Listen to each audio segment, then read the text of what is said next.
सुप्रभात भैया बहनों, आज हम पढ़ेंगे काकी। काकी ये जो चैप्टर है जो सियाराम शरण गुप्त के द्वारा लिखा गया है, इसे हम पुनः पढ़ने वाले हैं।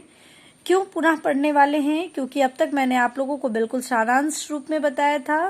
क्योंकि नए प्रकाशन की पुस्तक आई है और हम लोगों के पास पुस्तक अवेलेबल नहीं थी, और अब हम लोगों के पास ये पुस्तक है और अब हम लोग एक एक शब्द का शब्दार्थ जानते हुए विस्तार पूर्वक इसका गहन अध्ययन करते हुए जानेंगे कि ये काकी चैप्टर जो है उसके जरिए सियाराम शरण गुप्त जी जो है वो क्या बताना चाहते हैं। कहानी, इस काकी कहानी का जो शीर्षक है उसकी सार्थकता क्या है, इस कहानी का उद्देश्य क्या है। तो सबसे पहले मैं बताऊं कि ये कहानी जो है वो सियाराम शरण गुप्त जी के द्वारा लिखित है और यह जो एक मनोवैज्ञानिक कहानी है। मनोवैज्ञानिक क्या? मन को के विज्ञान को जानने वाला, यानी बच्चों का जो बाल मनोविज्ञान है, बच्चे किस उम्र में किस प्रकार के कार्य करते हैं, उनके मन में क्या चलता है, उस संदर्भ को ध्यान में रखते हुए सियाराम शरण गुप्त ने एक बच्चे के बारे में बताया है। वह बच्चा जो अपनी माँ से, अपनी काकी से जो है बहुत प्रेम करता है ना। जब उसको पता चलता है कि उसकी काकी जो है अब इस दुनिया में नहीं रही, वह कहाँ चली गई? तो राम के घर चली गई है ना, ईश्वर के पास चली गई। तो वह राम जी के पास जो है क्या करता है? पतंग भेजकर अपनी माँ की वापसी की क्या करता है? उम्मीद रखता है। ये क्या है? बच्चों का बाल मनोविज्ञान है। बच्चों को लगता है कि हम यदि ये प्रयास करें तो शायद मेरी माँ जो है वो पुनः चली आए, है ना।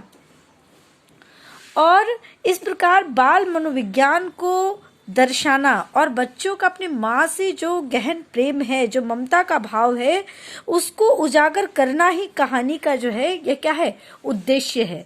ठीक है। तो सियाराम शरण गुप्त जो है यहाँ पर क्या करते हैं? किसके द्वारा? तो यहाँ पर वो श्यामू के द्वारा ये बता रहे हैं माँ के प्रति जो बच्चे का एक जो प्रेम है, जो लगाव है, उसको वो स्पष्ट करते हैं। अब दूसरा आता है कि कहानी की सार्थकता।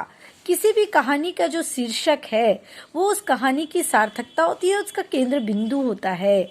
अब ये काकी कहानी जो है यह शीर्षक उचित है या अनुचित, तो ये इसको हम जानने के लिए देखते हैं कि जो ये पूरा कहानी जो है वो किससे प्रारंभ होता है? तो काकी के देहांत से प्रारंभ होता है ना। काकी के शोक से श्यामू जो है हमेशा डूबा रहता है और दिन रात क्या होता रहता है? रोता रहता है। काकी को पाने के लिए राम के पास पतंग भेजना, उसके लिए पिता के जेब से पैसे चोरी करना, पतंग द्वारा काकी को नीचे उतारना, ये सब बातें जो हैं श्यामू के काकी के प्रति जो प्रेम है उसको क्या करता है? दर्शाता है। और इसलिए ये कहानी का शीर्षक जो है वो बिल्कुल सार्थक है। अब हम कहानी में देखते हैं, कहानी को शुरू करते हैं। क्या है कि उस दिन बड़े सवेरे श्यामू की नींद खुली तो उसने देखा कि घर भर में कुहराम मचा हुआ है। अब क्या है? घर भर में क्या मचा हुआ है? कुहराम मचा हुआ है। तो कुहराम का अर्थ क्या होता है? कुहराम का अर्थ होता है रोना पीटना। क्यों ये कुहराम मचा हुआ है? क्यों घर में रोना पीटना हो रहा है? तो कहता है कि उसको माँ नीचे उससे ऊपर तक एक कपड़ा ओढ़े हुए कंबल पर भूमि शयन कर रही है। उसकी जो माँ है नीचे से ऊपर तक एक कपड़ा ओढ़े, यानी वो क्या हो गई हैं? मृत्यु को प्राप्त हो गई हैं। और भूमि शयन का क्या अर्थ होता है? धरती पर लेटना। और वह लेटी हुई है और घर के सब लोग जो हैं वो उसको घेर कर बड़े करुण स्वर में क्या कर रहे हैं? विलाप कर रहे हैं, यानी रो रहे हैं। अब देखिए आगे कहता है कि लोग जब उसकी माँ को शमशान ले जाने के लिए उठाने लगे तब श्यामू ने बड़ा उपद्रव मचाया। उपद्रव का अर्थ क्या होता है? तो उपद्रव का अर्थ होता है बखेड़ा। उसको बड़ा गुस्सा आया कि उसकी माँ को क्यों उठाया गया। अब देखिए क्या कहता है कि लोगों के हाथ से छूटकर वह माँ के ऊपर जा गिरा, बोला काकी सो रही है, इसे इस तरह उठाकर कहाँ लिए जा रहे हो? मैं इसे ना ले जाने दूंगा। एक बच्चे का अपनी माँ के प्रति जो स्नेह है, प्रेम है, उसको यहाँ पर दर्शाया जा रहा है कि अब उसको क्या किया जा रहा है? अंतिम संस्कार के लिए ले जाया जा रहा है, लेकिन श्यामू जो है उसको जाने नहीं देता है। ठीक है। वह क्या करता है, वो कहता है कि मैं इसको ले जाने नहीं दूंगा। लोगों ने बड़ी कठिनाई से उसे हटाया। काकी के अग्नि संस्कार में वह ना जा सका। क्यों? क्योंकि वह बहुत विचलित था। इस घटना से बच्चे के मन में जो है बहुत गहन प्रभाव पड़ता है और इसी के कारण उसको वह काकी के अग्नि संस्कार में नहीं जा सका था। एक दासी राम राम करके उसके घर पर ही संभाले रही। यद्यपि बुद्धिमान गुरुजनों ने उसे विश्वास दिलाया कि उसकी काकी उसके मामा के यहाँ गई है, परंतु वह बात उससे छिपी न रह सकी कि काकी और कहीं नहीं, ऊपर राम के यहाँ गई है। काकी के लिए कई दिन लगातार रोते रोते उसका रुदन तो धीरे धीरे शांत हो गया, परंतु शोक शांत ना हो सका। वह प्रायः अकेला बैठा बैठा शून्य मन से आकाश की ओर ताका करता। कहता है कि हर जो है कठिन से कठिन घाव भी जो है वो समय के साथ क्या होता है, भरता है। वह रोते रोते क्या हो गया, थक गया। रोते रोते उसका रोना तो शांत हो गया, लेकिन उसके मन में जो है अपने माँ के प्रति जो प्रेम था वो क्या हो रहा था, चल रहा था। उसके हृदय में हमेशा, उसके मन मस्तिष्क में यह बात चल रहा था कि मेरी माँ आखिर कहाँ चली गई, है ना। उसका जो शोक था, उसका जो दुख था, वो क्या कहता है, रोना तो शांत हो गया, लेकिन उसका दुख जो है वह बिल्कुल भी शांत नहीं हुआ था। उसके मन में बहुत सारे विचार चल रहे थे, है ना। एक दिन उसने ऊपर एक पतंग उड़ती देखी। न जाने क्या सोचकर उसका हृदय एकदम खिल उठा। वह क्या हो गया, प्रसन्न हो गया। पिता के पास जाकर बोला, काका मुझे एक पतंग मंगा दो, अभी मंगा दो।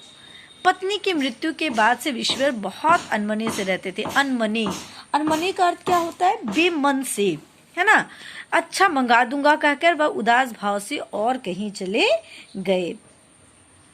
अब क्या कहता है कि वो उदास भाव से, मतलब वो बहुत अनमने से थे, अनमने से बहुत उदास थे, है ना, बेमन से थे, और वो कहते हैं कि मैं मंगा दूंगा। श्यामू पतंग के लिए उत्कंठित था। उत्कंठित का मतलब क्या होता है, उत्सुक, उत्कंठित था। वो क्या था, बड़ा उत्सुक था। किसके लिए, पतंग के लिए। वो पतंग के जरिए क्या करना चाहता था। बच्चे का कौन सा मनोभाव को यहाँ दर्शाया गया है कि वह अपनी इच्छा किसी तरह न रोक सका। एक जगह खूंटी पर विश्वेश्वर का कोट टंगा था।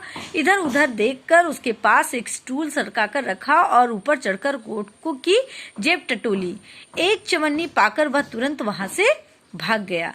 कहाँ से, अपने पिता के कोट, उसका पिता के जो है कोट टंगा हुआ था, और वह उसको क्या करता है, छोटा बच्चा है इसलिए वह स्टूल सरकाकर उस पर से चढ़ता है और एक चवन्नी क्या करता है, निकाल लेता है। सुखिया दासी का लड़का भोला श्यामू का साथी था, यानी उसका मित्र था। श्यामू ने उसे चवन्नी देकर कहा, अपनी जीजी से कहकर गुपचुप एक पतंग और डोर मंगा दो। देखो खूब अकेले में लाना, कोई जान ना पाए। अब यह डोर और पतंग को क्या करना चाहता है, उसके मन में कौन से भाव चल रहे हैं, यहाँ पर सियाराम शरण गुप्त जी बताते हैं कि पतंग आई, एक अंधेरे घर में उसने डोर बांधी, जाने लगी। श्यामू ने धीरे से कहा, भोला किसी से न कहे तो एक बात कहूँ। भोला ने सिर हिलाकर कहा, नहीं किसी से न कहूँगा। श्याम ने रहस्य खोला, मैं यह पतंग ऊपर राम के यहाँ भेजूंगा। श्याम क्या कहता है कि यह पतंग किसके पास भेजेगा, राम के पास भेजेगा। क्यों भेजेगा, क्योंकि उसको, उसकी जो माँ है, उसकी जो काकी है, उसको पकड़कर क्या हो जाएगी, नीचे उतरेगी। मैं लिखना नहीं जानता, नहीं तो इस पर उसका नाम लिख देता कि किसको उतरना है। इस पतंग, ये पतंग जो है मैं किसके लिए भेज रहा हूँ। भोला श्यामू से अधिक समझदार था। उसने कहा, बात तो बड़ी अच्छी सोची, परंतु एक कठिनाई है। यह डोर पतली है, इसे पकड़कर काकी उतर नहीं सकती, इसके टूट जाने का डर है। पतंग में मोटी रस्सी हो तो सब ठीक हो जाए। श्यामू गंभीर हो गया। मतलब यह बात लाख रुपए की सुझाई गई, परंतु कठिनाई यह थी कि मोटी रस्सी कैसे मंगाई जाए। पास में दाम है नहीं, यानी पैसे नहीं है। घर के जो आदमी है उसकी काकी को बिना दया माया के क्या किए हैं, जला आए हैं। वह उस काम के लिए उसे कुछ नहीं देंगे। उस दिन श्यामू को चिंता के मारे रात भर नींद नहीं आई। बच्चे के मन में बहुत सारी बातें चलती हैं, घटना दुर्घटना, ये संसार का नियम है ना। कि किस प्रकार से संसार में जो है शरीर जो है वो नश्वर है और एक ना एक दिन सभी को जाना है, ये हम सब जानते हैं। लेकिन बच्चे का अपने माँ के प्रति जो प्रेम है उसको यहाँ दर्शाने का प्रयास किया गया है कि किस प्रकार बच्चे जो होते हैं बिल्कुल संसार के इस मोह माया से क्या होते हैं, परे होते हैं। उनको ये बिल्कुल मालूम नहीं होता कि ये सांसारिक नियम क्या है, और वो संसार के इस नियम को भी क्या करने का प्रयास करते हैं, बदलने का प्रयास करते हैं। अभी हम दूसरे वीडियो में इसके आगे की और देखेंगे। आज के लिए इतना ही, धन्यवाद।